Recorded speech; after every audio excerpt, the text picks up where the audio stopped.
a daily batch job processing 500 GB of clickstream data, failed every night at 3 a.m. with container killed by the ApplicationMaster.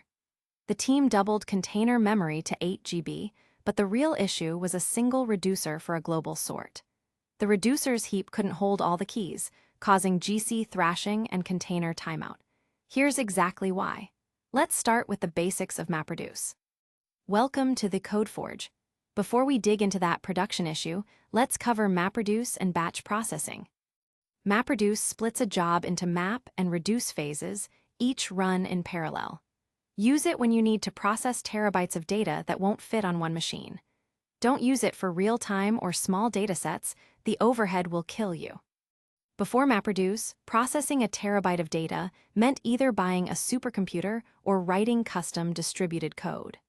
The core insight: if you can express computation as map then reduce, you get automatic parallelism and fault tolerance.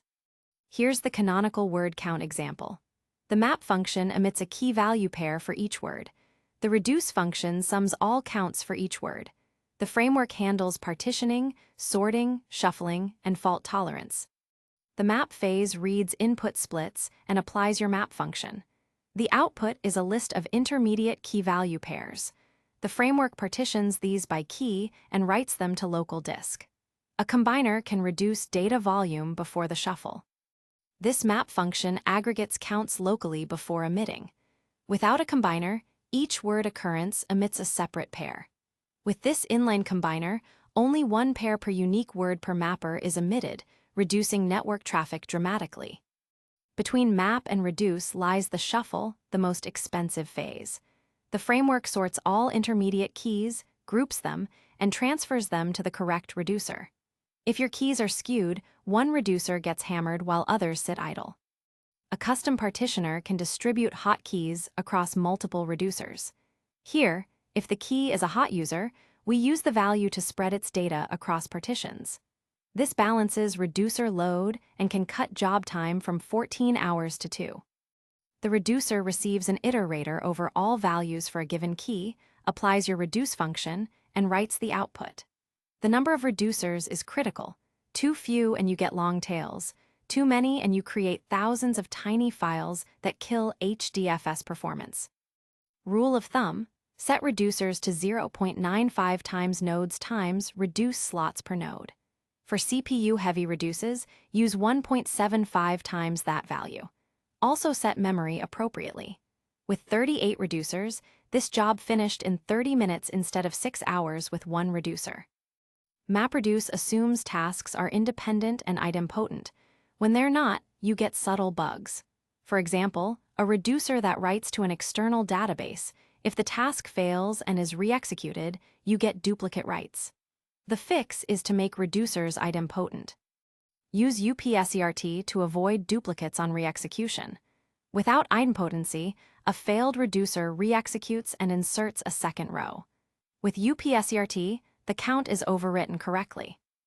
MapReduce as an execution engine is largely obsolete. Spark and Flink are faster because they keep data in memory, but the programming model lives on. Spark's map and reduce by key are direct descendants. The lessons from MapReduce apply directly to Spark. Here's the Spark equivalent. Spark's reduce by key is a combiner and reducer in one. It performs a map side combine and a reduce side aggregation. If your Spark job is slow, look at the DAG visualization for shuffle read time. Same skew fixes apply. MapReduce is overkill for datasets under 100 GB. Use a single machine with parallel processing. Also, don't use batch processing for real-time needs. If you need sub-second latency, use a stream processor like Kafka Streams or Flink. For datasets under 100 GB, use a single machine with multi-processing. No Hadoop, no Spark, no cluster overhead. This runs in minutes, not hours. This is the same issue we highlighted at the start. Here's exactly why that happened. The job used a single reducer for a global sort. The reducer's heap couldn't hold all the keys, causing GC thrashing and container timeout. The real issue was the number of reducers set to 1, not memory. The fix was to set MapReduce, job, reduces to 20 based on cluster size, and add a combiner to pre-aggregate data on the map side. The job then finished in 2 hours instead of failing. Always set reducers to at least the number of nodes. Setting reducers to 1 for a global sort creates a bottleneck. The reducer runs out of memory and gets killed. Always use multiple reducers or total order partitioner for global sorts. Setting reducers to 1 for a global sort is a disaster. You lose all parallelism. Use total order partitioner instead to distribute the sort across multiple reducers. Combiners must be associative and commutative. If your reduce function is not, like calculating median, don't use a combiner. I've seen this cause silent data corruption in a financial reporting pipeline. The article references MapReduce, task tracker, reduce, tasks, maximum, MRV1, but modern Hadoop 2x Plus uses Yarn with Yarn Node Manager, resource, memory MB, and MapReduce, reduce, memory, MB. The configuration syntax differs. Ensure you use the correct property names for your Hadoop version. The article mentions custom partitioners, but only shows a Python-like pseudocode.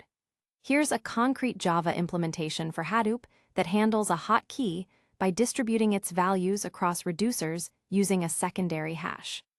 The article briefly mentions MapReduce for datasets larger than memory, but it's worth emphasizing. MapReduce's disk-based design provides predictable performance for simple one-pass aggregations, whereas Spark's memory management can cause unpredictable spill behavior.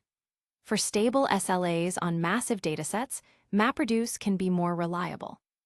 When a job fails, start with the ApplicationMaster UI. Check for slow tasks, GC pauses, or data skew. Use these commands to inspect logs and job status.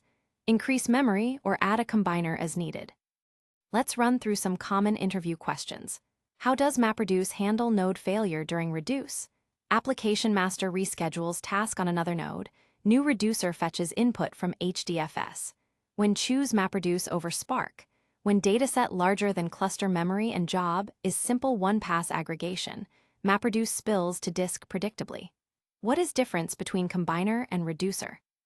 Combiner runs on map side before shuffle to reduce data volume. Reducer runs after shuffle. Combiner must be associative and commutative. And a few frequently asked questions. What is MapReduce? A programming model for processing large datasets in parallel across a cluster using map and reduce functions. How is MapReduce different from Spark? MapReduce writes intermediate results to disk. Spark keeps them in memory. MapReduce is more predictable for very large datasets. How to handle data skew? Use custom partitioner, combiner, or salting keys with a random prefix. To recap, MapReduce is a programming model that applies to Spark and Flink. The shuffle is always the bottleneck. Use combiner, partitioner, and proper reducer count to fix most performance problems, and always make your reducers idempotent. Ready to go deeper? Up next, stream processing, then inverted index and text search, then backpressure. Find them all at TheCodeForge.io. Thanks for watching. The full article and code examples are covered in detail at TheCodeForge.io.